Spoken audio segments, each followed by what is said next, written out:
views and opinions expressed do not necessarily reflect those of Access Fort Wayne, the Allen County Public Library, or any other supporting groups.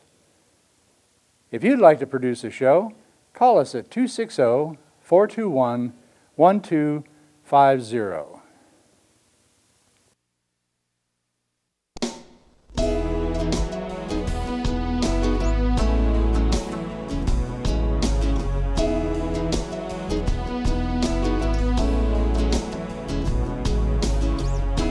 Let me be your lighthouse so I can show you the way. Let me be your shining light, I'll keep you from drifting away.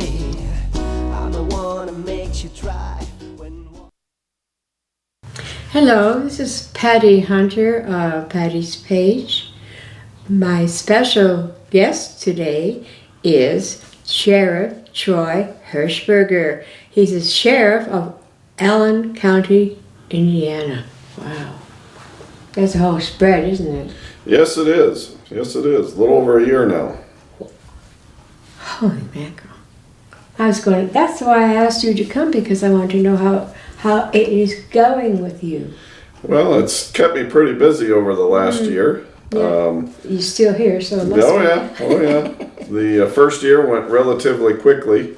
As you hop into the job, and there was a lot of things that were going on, specifically with the jail project. So we had some internal things. Every time a new sheriff comes in, you want to make your little bit of changes that you can, and Gotta get used to you. right. So we got those things accomplished, and the biggest challenge was proceeding forward with the jail, and how's that going? That was approved, financing by the county council, and the commissioners have approved it, so it'll be proceeding and move forward. Where is the jail going to be then? The jail will be in an area that was predominantly a manufacturing area over by the old International Harvester building, so it'll be There's bordered. a song to that, International Harvester. Right. So it'll be bordered on Meyer, Moeller, and what used to be Adams Center Road has been renamed to Maple Crest Road. So Oh, it's near us then. Near here? it's relatively close. It's over by the old Harvester complex. Yeah, so. I've never been there, so. Yeah, it's about 1 mile south of the due center of Allen County. So it's about as centrally located as you can get. So this jail, is it going to be somewhat different than the old one? Oh yeah, absolutely. It'll, with the modern structure, makes it way more efficient. They call it a pod system. So what it makes it efficient is not only for staffing, it takes less staffing to operate the structure compared to where we're at now. We're linear, we're laid out. So with a pod structure, just think of terms of pies, and each pie will hold a segment of 250 population, and Wow. we only need two staff to run it, whereas in some of that same population you would need upwards to 4 or 5 staff members to run that kind of population. So Wow. it's designed to any work you need to do to it, it's all done behind the scenes, so you don't have to interrupt the flow of the daily blocks and the prisoners that are inside the block. So it'll definitely help us in the long term. It'll help us to look at the medical needs of people, the mental health needs of people, and also it enables us to run programming that we just don't have the room and the luxury to do some of those things Well, in the the current old structure. jail was getting a wee bit icky. Right. That's not the word for it, but that's what I say. Because, that the old jail is really structured. Right. It's been added on to twice, Oh. and How old is it? the original structure is 44, pushing 44 years now. So it had an addition in the mid 90s, and then had an addition in the early 2000s. Whenever you add on to the structure, your infrastructure, your HVAC, your water system, all the piping system where the utilities originally are, that is still coming through the original 42-year-old structure. So as that stuff fails, we have pipes failing behind concrete block walls, And you have to break it down. and you know, to do that, what do you do with the prisoners that are there? So when they built those structures 42 years ago, it wasn't with the knowledge, it wasn't with the thought down the road is, okay, how do we fix this stuff when there's prisoners in the building? That's what the modern structure, newer structure brings you. It keeps the prisoners in the central, and then around the exterior or behind all them is a space area for utilities where that comes in. So it allows, in theory, it does allow work to be done while the prisoner is still housed in their areas. So this is a prison or jail? Jail. Jail. So ones that do the worst kind of crime, where do they go? They go to that jail or something? The county jail is set up to be the temporary housing facility for prisoners when they begin the adjudication process through the court system. We also house some folks longer term in some of their sentences. But once somebody is sentenced to the Department of Corrections, then we send them down to prison.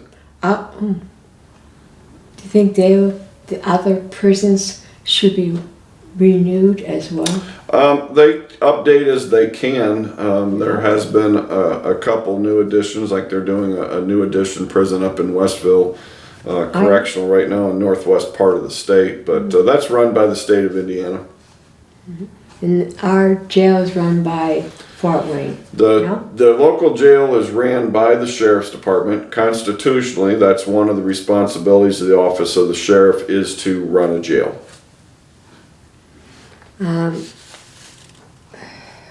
So when did you start your job? I know it was back in 2023.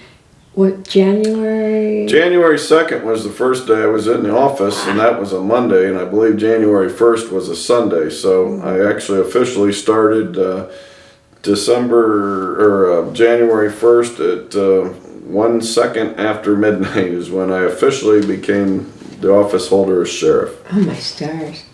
Do you like what you're doing? Oh, I enjoy it. This is the only full-time job I've had in my life. So came in as a 22-year-old kid, and here I am nearly 35 years later. I'll be 57 this year, so yeah.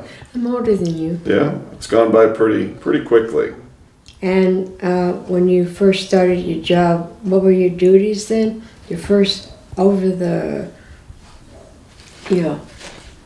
the first duties as sheriff is, I now become the responsible for all of our employees and all those constitutional responsibilities that the office has. We are a traditional police department. We have an investigative unit, a patrol unit, a vice and narcotics.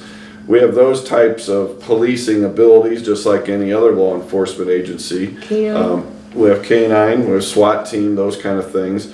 But the thing the office of sheriff has are some constitutional responsibilities that like your local police departments do not have, or your state police. We have to run a county jail. We have to maintain the sex offender registry and check on all sex offenders. We have to maintain and serve all the warrants. So any arrest warrant, any other police agency can detain on an arrest warrant, but the office of sheriff, somebody that works in my office has to physically read the warrant when there's an arrest warrant in place. We also, we're an arm of the court, so we do work for the court. As I said, we serve warrants, but we also have to maintain order in the courtroom. So we serve as bailiffs. We also serve civil court papers such as divorce paperwork, subpoenas, and things of that nature. I never thought Fort Wayne would have a drug problem. It's called fentanyl drug. Now, where did what country? Well, it's kind of a complicated process, but fentanyl is a man-made drug. It's an opiate-based, and the chemicals come from China. That's where they're manufactured, but they get shipped and sent to Mexico, and then the drug cartels in Mexico then make them into pill form, or however they manufacture it, they ship it to the United States, or they ship the elements over to the United States, and then they're made in the pill form is then made here in labs throughout southwestern part of the country. But the chemicals to make fentanyl originate from China and then typically come through to the United States through Mexico. So this drug, for a first-time user, do they survive it, or does the user get killed by this drug, or? Well, it's an opiate-based drug, and what makes it dangerous is you develop a very addicted behavior to it, where you crave it, need it, and want it. And on top of that, then what you build up a tolerance. So what you take today, if you become accustomed to that amount, then you need more. And what makes it difficult is several things. If you break your cycle for a time period and you go back to the amount that you were using, that may be too much, and that puts you over the top, and yes, you can overdose from that. The other side of the coin is it can be added to things such as marijuana or any other drug, or just a basic cigarette for that matter. And if the person is unknown to be taking this stuff, that could be enough to send them over the top and overdose as well. Has there been a lot of deaths with this fentanyl? Absolutely. Absolutely. It's worse than the other drugs, or just as bad? No, it's when it comes to overdosing, you know, there were 95 overdose deaths in 2023 here in Allen County area. And so far this year we've had 6 in the first couple of months, but we have 25 cases that are pending toxicology report. So in other words, we're waiting on 25 cases to confirm that they were overdoses as well. So it's a new drug, kind of? It's been around for several years now. It's just now becoming mainstream because we've talked about it. We've got it out to the forefront. We're not trying to hide the fact that it exists. We've got to find different ways to combat it. We can lock people up, but we got to find different ways to break this cycle, because addiction is tricky business. Once the addiction, the person has the want for this drug, if near death or a death experience isn't enough to get them to stop using, I don't know what is. So we've got to figure out a way as a community. It's a community problem that we have to deal with. We have to arrest and keep the dealers out of our area so we can keep the product from coming here, but we got to find ways to give the addicts the tools and the resources so they can make a conscious change. In the end of the day, the addict has to decide whether they are ready to stop this. That's kind of difficult. It is, because once you're hooked, you're hooked. But we got to get them clean and sober so they can make a conscious decision, and we as a community have to give them the tools and resources to help beat this problem. Do you have a department in the police force that help the addictive substance users? Okay. What we have is, with our vice and narcotics unit, we go after the product, we go after the dealers, we go after the suppliers. We try to dry that up. Will we ever stop at 100%? Probably not. We're a free, open society. But what we need to do from law enforcement standpoint is lock those dealers up, make it difficult for the product to come to our community, so we can begin to let the mental health people develop the tools and the resources and the programming to help fix these people. What I've done in the jail is I've created a program in the jail. It's nothing new. It's in about, the last I knew was about 13, 14 jails in the state out of 91.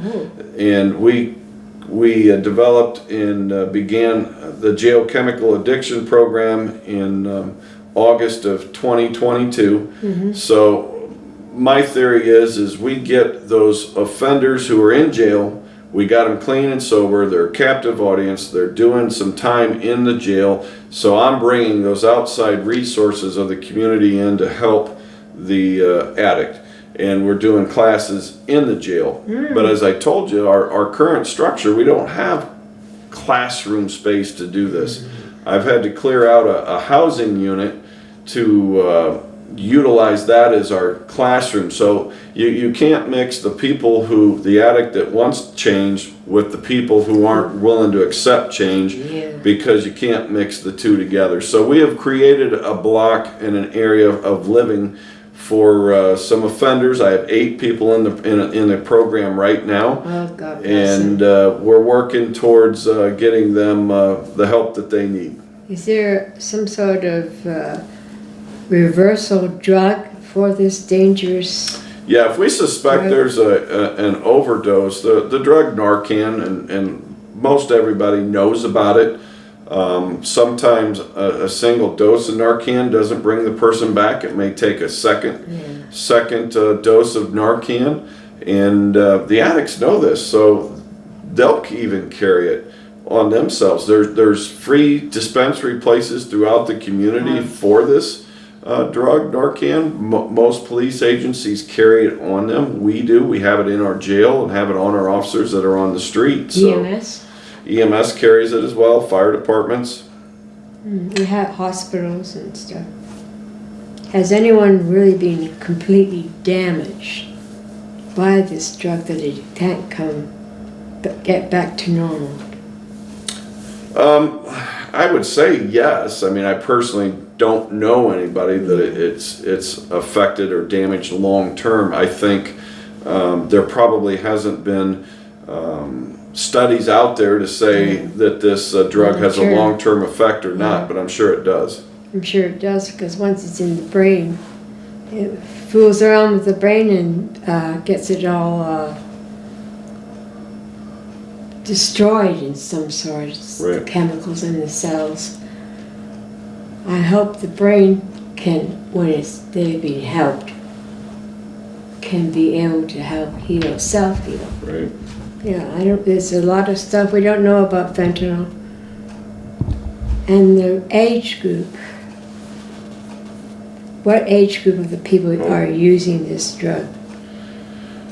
It's all walks of life, and it's all ages, from very young to very old. Anybody that comes in contact with this stuff, once they utilize it, and it draws them in and they become addicted to it. It can be kids to people our age.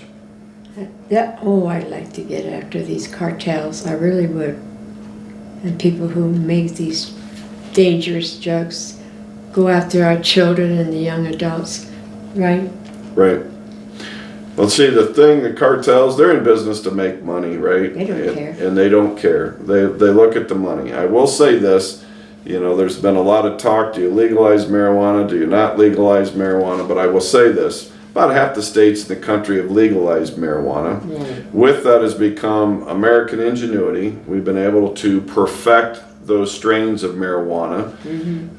From around 18% THC content into the marijuana that the cartels pushed over to the legalized marijuana that the states have created today. It's about 92% pure THC. So what has happened is our states in America have legalized marijuana. We've also made it better, and it has become more addicting. And what it has done, though, is cost the cartels money, because their product now is not as good as ours. So legalization of marijuana is, to some degree, has created this fentanyl problem, because the cartels now have left the marijuana side of things, not fully, but they have had to leave the marijuana because their marijuana isn't near as attractive now because of the legalization of marijuana in the United States. So now they have gotten to the fentanyl business, and that has caused some of this problem as well. Is Mexico helping you? The government? The government? On the surface, they do, but the cartels really are a business, and they're entrenched. They're not only entrenched in the country of Mexico, the cartels are entrenched in the United States. Dang. And I was going to ask, with this open border, they're just flowing in. Well, the product comes across the United States many ways. I mean, it can be carried over across the border. It could be sent over through, the United States Postal Service or any other carrier. So there's a lot of different ways to get it into this country. I will say this, the difference is fentanyl, a very little amount of fentanyl, size of a cigar box. Right. That is a lot of fentanyl that can create a lot of harm to communities, and we're talking the size of a cigar box. The cartels can make a lot of money off that. Oh. Whereas marijuana took semi-tractor trailers coming across the border, much easier to catch. So the game of hunting fentanyl, what's alarming to me in law enforcement, it doesn't take that much of that product To get someone addicted. to get somebody addicted and create problems in our communities. That's so not right. So it is literally trying to find a needle in a haystack. So the people who are pushing this drug, how can we stop them? I mean, how can we know when a child's on it?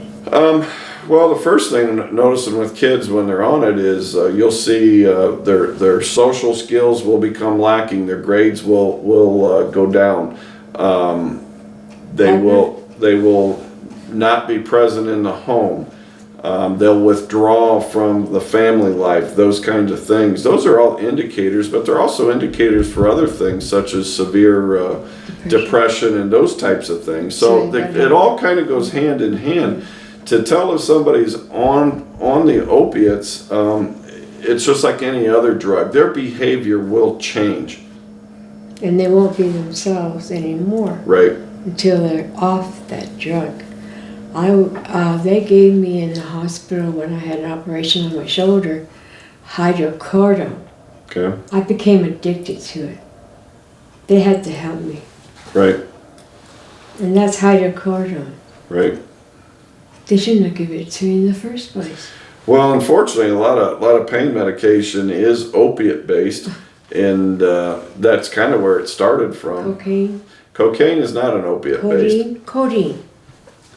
But fentanyl, which is given to cancer patients, it has a place in the medical field, and that's kind of where it started. See, a few years ago, or a number of years ago now, when we had the pain management clinics, the doctors that were there, and the thought behind treatment back then was, okay, let's give pain pills to manage the pain, and without looking at potentially the long-term effects, like you just said. So that started kind of this whole ball rolling, and it kind of spiraled out of control from there. It's going downhill. We had a lot of pain management clinics out there where we were giving pills to various population and created our addicts. Now, I'm not saying that was all across America, but it didn't help the problem. No, it didn't. We got to educate our people here in Fort Wayne and Allen County to let them know that this drug, this dangerous drug, even when it gets mixed up with another type of drug, it is dangerous for our kids and young adults, and no matter how old they are, from the womb to the tomb. Oh, a woman having a baby, and she's addicted to fentanyl. Would that child have it? It would have effects to the fetus, yes. And the gangs that are here in Fort Wayne, how can we reach out to them to help them turn around from what they're doing? Oh, well, as in every community, it all begins in the family and the home structure. You have to make sure our children are taken care of. And as sheriff, I really believe in taking care of our community's youth. That's the foundation for tomorrow, right? I'm on the board of the YMCA Youth Services Board, and I believe in their cause and the help that they do for our community. And they're in the process of a capital program to get funds to build a homeless shelter for our youth, That's for good. our kids, which we do not have in our community right now. We We have should. homeless shelters, but not for kids Oh, no. from broken homes or living on the street. Dysfunctional families Right. without a father or a mother. We should get back to the normal nuclear family. To have a mother, a father who are not abusive and not on drugs or drink a lot. They need help too, the parents. And help bring up the kids in a safe environment. We need to get back to normalcy.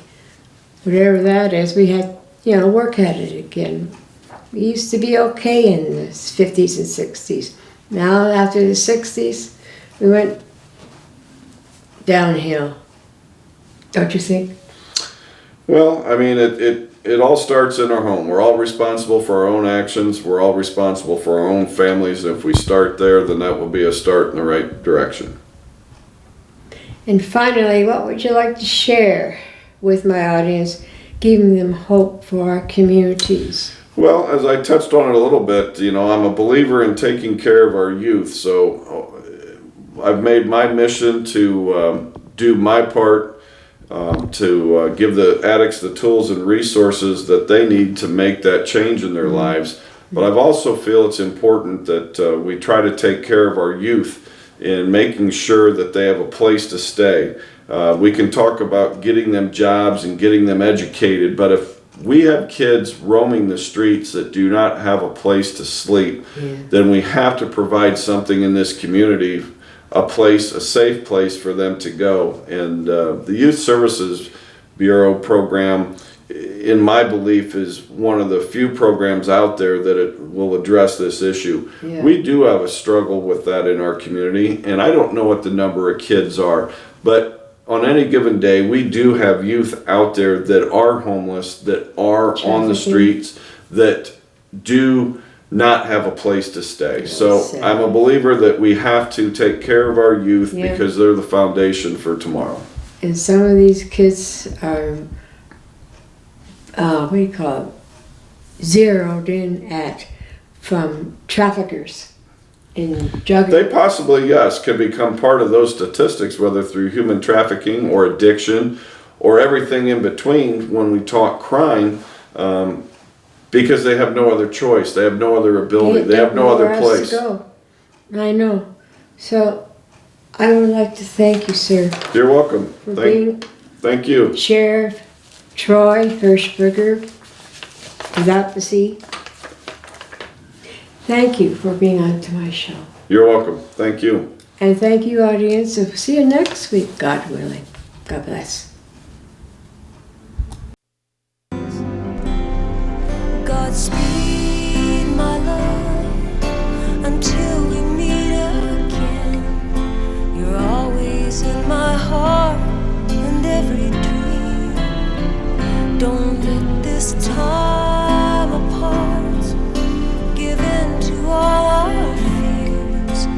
God will keep us close from up above. So until we meet again, Godspeed.